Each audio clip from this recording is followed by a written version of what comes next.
Bonjour, je vais vous présenter le cours du système nerveux autonome.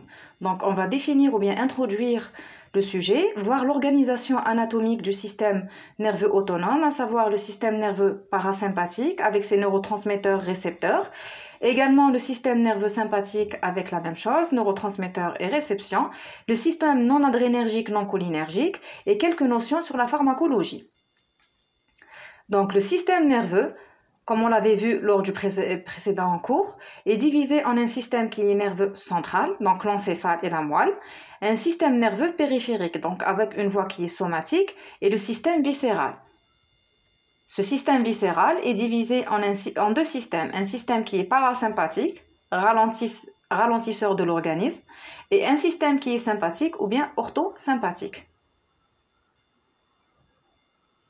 Le système nerveux autonome, appelé également système neurovégétatif, est distribué dans la plupart des organes du corps. Il joue un rôle de modulation et de régulation de la vie végétative. Donc d'un point de vue fonctionnel, il contrôle tous les viscères, les appareils respiratoires, digestifs, urinaires, sexuels et circulatoires sont également sous le contrôle de ce système nerveux autonome, les éléments du revêtement cutané et également la régulation du fonctionnement des glandes endocrines. Les organes, et en particulier les viscères, ont chacun leur autonomie, c'est-à-dire qu'ils sont indépendants. Le système nerveux autonome adapte leur fonctionnement harmonieux tout en respectant leur indépendance. La complexité du fonctionnement de ce système n'est pas seulement liée à l'antagonisme noradrénaline-acétylcholine, mais liée aussi à l'intervention de nombreux neurotransmetteurs non cholinergiques et non adrénergiques. Donc on a dit que le système nerveux, ou bien que le système nerveux est divisé en deux. On a un système nerveux central, encéphale et la moelle, et le système périphérique. Ce système périphérique a une voie qui est somatique, donc responsable de la motricité. Elle est volontaire, c'est-à-dire que nos mouvements dépendent de notre volonté. Si on veut lever la main, on n'a qu'à lever la main, donc c'est volontaire. Le système nerveux somatique a un neurone qui est efférent, qui va quitter le système nerveux central et va faire synapse directement avec un muscle squelettique. Il est toujours excitateur et le neurotransmetteur, c'est l'acétylcholine. Contrairement au système nerveux autonome, qui est lui involontaire, les voies nerveuses sont organisées en un neurone effecteur qui fait synapse avec un autre neurone efférent dans un ganglion, et le deuxième neurone fait synapse avec un organe viscéral effecteur. L'action, elle peut être soit inhibitrice ou bien excitatrice, et les neurotransmetteurs sont divisés en deux. On peut avoir soit l'acétylcholine ou bien l'adrénaline. L'organisation anatomique du système nerveux autonome se fait en double neurone et non pas en un seul périphérique contrôlé par une régulation qui est centrale. Le système nerveux autonome est divisé en deux. Formation répartie en hauteur dans les deux secteurs différents de la moelle épinière. On a le système sympathique essentiellement dorso-lombaire et un système parasympathique qui est crânio-sacré. Donc dorso-lombaire, c'est le système qui est sympathique. Crânio-sacré, c'est notre système parasympathique. L'organisation en un double neurone, ça veut dire que de la moelle, il va y avoir un premier neurone qui va sortir, qui va faire synapse dans un ganglion avec un deuxième neurone. Le deuxième neurone qui va quitter le ganglion pour aller jusqu'au niveau de l'organe effecteur. Voilà. Les deux systèmes sont distribués dans la plupart des organes de l'organisme. Donc on a l'œil, on a le cœur, le poumon, les organes génitaux, la vessie. Les deux systèmes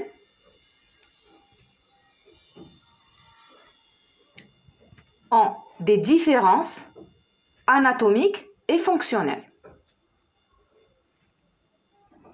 Donc là, c'est le système nerveux somatique L'organisation anatomique, c'est un seul neurone. Donc, on a un seul neurone qui va déverser le neurotransmetteur pour faire synapse au niveau d'un organe effecteur qui est le muscle. À l'inverse, où le système nerveux autonome est organisé en un double neurone. Donc, le premier neurone qui va faire synapse avec un deuxième neurone au niveau d'un ganglion. Du ganglion va sortir le deuxième neurone qui va faire synapse au niveau de l'organe effecteur.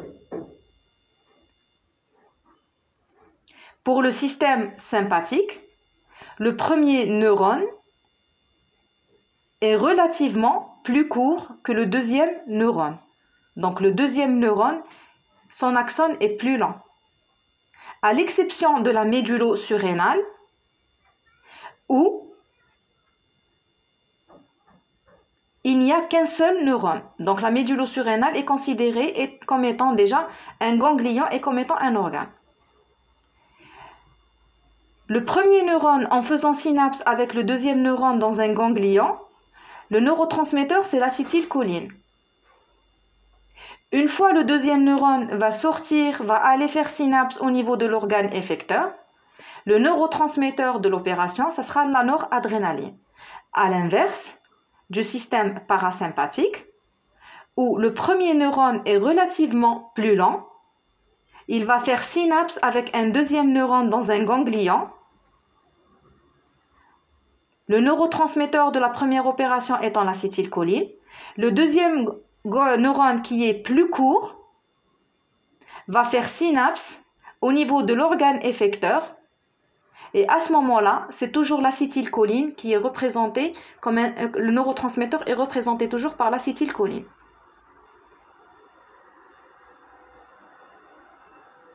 Donc toujours un schéma où on voit clairement qu'au niveau du système sympathique, le premier neurone est court et que le deuxième neurone est plus lent.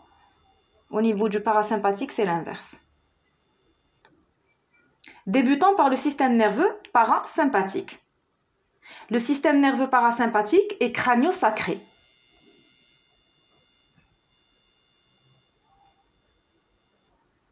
Son neurotransmetteur, c'est l'acétylcholine.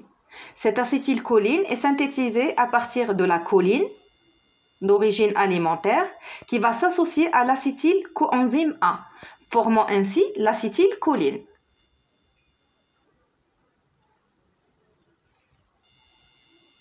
Donc voilà, on a le CoA, donc l'enzyme. On va avoir l'acétylcholine qui est une fois synthétisée, va être stockée dans des vésicules. Dès il va y avoir une stimulation, ouverture des canaux calciques, donc l'augmentation de la concentration du calcium en intracellulaire, qui vont permettre aux vésicules de migrer et de libérer leur contenu au niveau de la fente synaptique. Donc une fois que l'acétylcholine sera libérée, une grande partie va se fixer sur son récepteur postsynaptique pour donner une réponse cellulaire. À côté de cela, il y aura également une dégradation du surplus de l'acétylcholine grâce à l'acétylcholine estérase, et la choline qui est produite ou qui représente un produit de dégradation sera recaptée par la terminaison nerveuse. Elle va rester à l'intérieur de la cellule pour former d'autres molécules d'acétylcholine.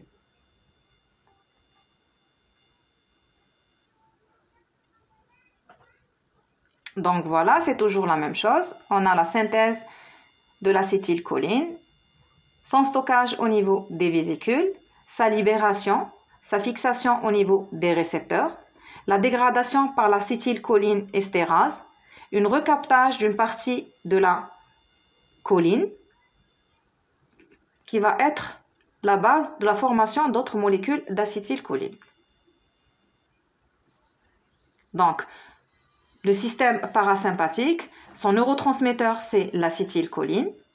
Une fois que cette acétylcholine elle est synthétisée et libérée, elle va se fixer sur des récepteurs cholinergiques. Donc, il existe deux types de récepteurs cholinergiques. On a des récepteurs nicotiniques et des récepteurs muscariniques. Les récepteurs nicotiniques sont divisés en deux types. On a des récepteurs N1 neuronaux et des récepteurs N2 qui se trouvent au niveau de la plaque motrice. Les récepteurs muscariniques sont divisés également en plusieurs groupes.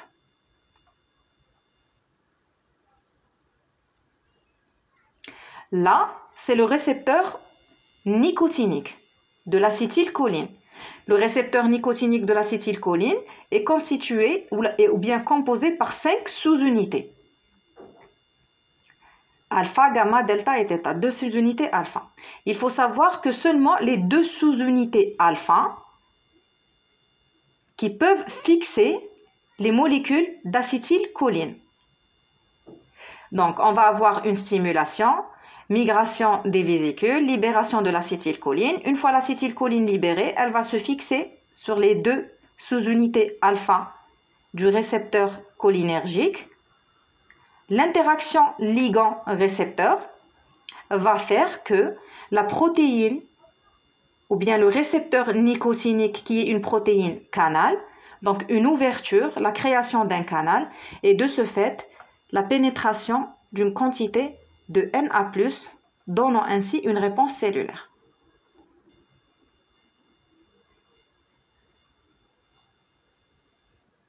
Voilà, c'est plus clair. Donc on a le récepteur nicotinique avec les différentes sous-unités, les 2 sous-unités alpha qui vont fixer les molécules d'acétylcholine et la création du canal qui va permettre le passage au sodium.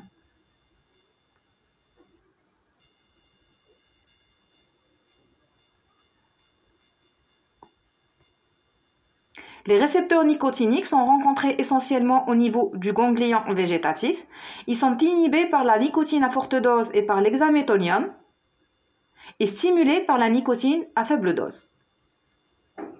À côté des récepteurs nicotiniques, il y a des récepteurs muscariniques. Ces récepteurs muscariniques sont stimulés par une toxine produite par un champignon, qui est la muscarine, et inhibés par l'atropine.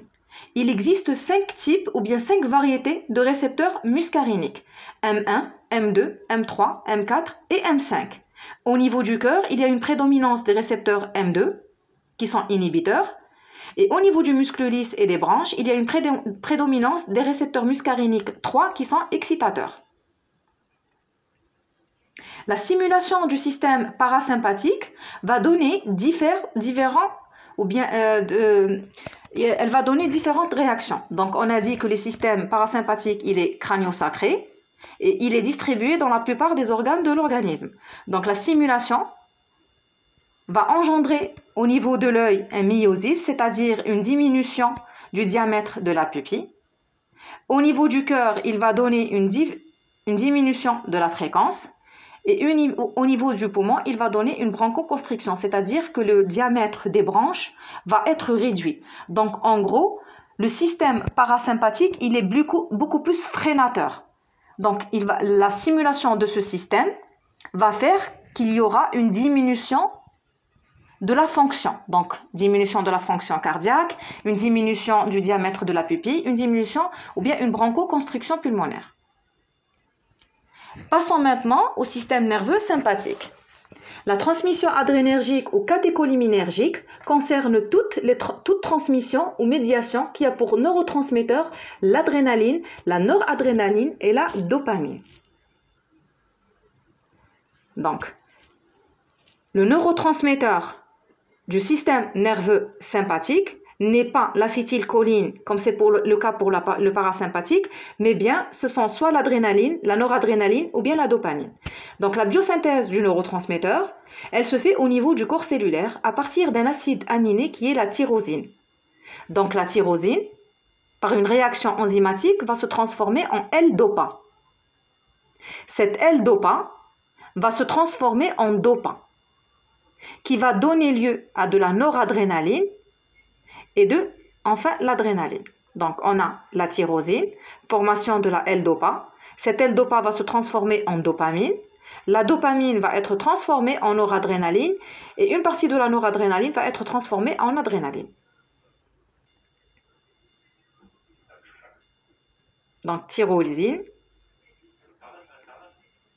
L-dopa, la L-dopa en dopamine, dopamine, noradrénaline, grâce à une hydroxylase.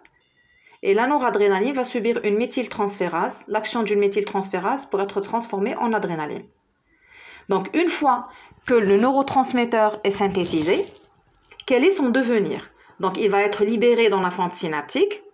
Automatiquement, ils vont se fixer sur des récepteurs spécifiques. Donc les récepteurs spécifiques, on va les différencier en deux ou bien les diviser en deux. On a des récepteurs alpha et des récepteurs bêta. Donc, mis à part la fixation sur les récepteurs, il y a également une diffusion dans l'espace interstitiel et une partie qui sera recaptée par le bouton présynaptique. L'inactivation, il faut savoir que 90% sont recaptés et dégradés par les monoamines oxydases au niveau de la fente synaptique et le bouton postsynaptique et qui sont dégradés par les COMT. La dégradation aboutit à la formation de l'acide vanille-mandélique, VMA. Donc, on a le corps cellulaire, l'acide aminé qui est la tyrosine. Sous l'action de la alpha-méthyltyrosine, va se transformer en noradrénaline. La noradrénaline va être libérée au niveau de la fente. Une partie va se fixer sur des récepteurs spécifiques qui sont des récepteurs alpha ou bien des récepteurs bêta. Il y a une partie qui va diffuser dans la fente et une partie de la noradrénaline qui va subir un recaptage et va être utilisée pour la synthèse de nouvelles molécules ou bien qui va rester stockée plutôt dans des vésicules. Quels sont les récepteurs adrénergiques? Donc on va les diviser en deux, récepteurs alpha et récepteurs bêta. Ces mêmes récepteurs alpha sont divisés en récepteurs alpha 2 et récepteurs alpha 1 et alpha 2. Les récepteurs bêta également sont divisés en récepteurs bêta 1 et bêta 2. Les alpha-adrénorécepteurs, ils sont présents surtout au niveau vasculaire, donc au niveau du système nerveux central et différents organes, cœur et rein. Il existe deux sous-types, alpha 1 et alpha 2. Les récepteurs alpha 1 sont majoritairement postsynaptiques. Les récepteurs alpha 2 sont majoritairement présynaptiques. Ces récepteurs contrôlent la libération de la noradrénaline et la stimulation de ces récepteurs entraîne une augmentation intracytoplasmique de calcium. Donc le récepteur alpha, il va y avoir la GDP, la cascade de réaction, donc c'est une interaction qui est ligand-récepteur comme on l'a vu lors du premier cours, pour aboutir à une protéine kinase qui est activée. Donc GDP qui va sortir, dissociation du dimère, alpha et bêta, activation d'une phospholipase C,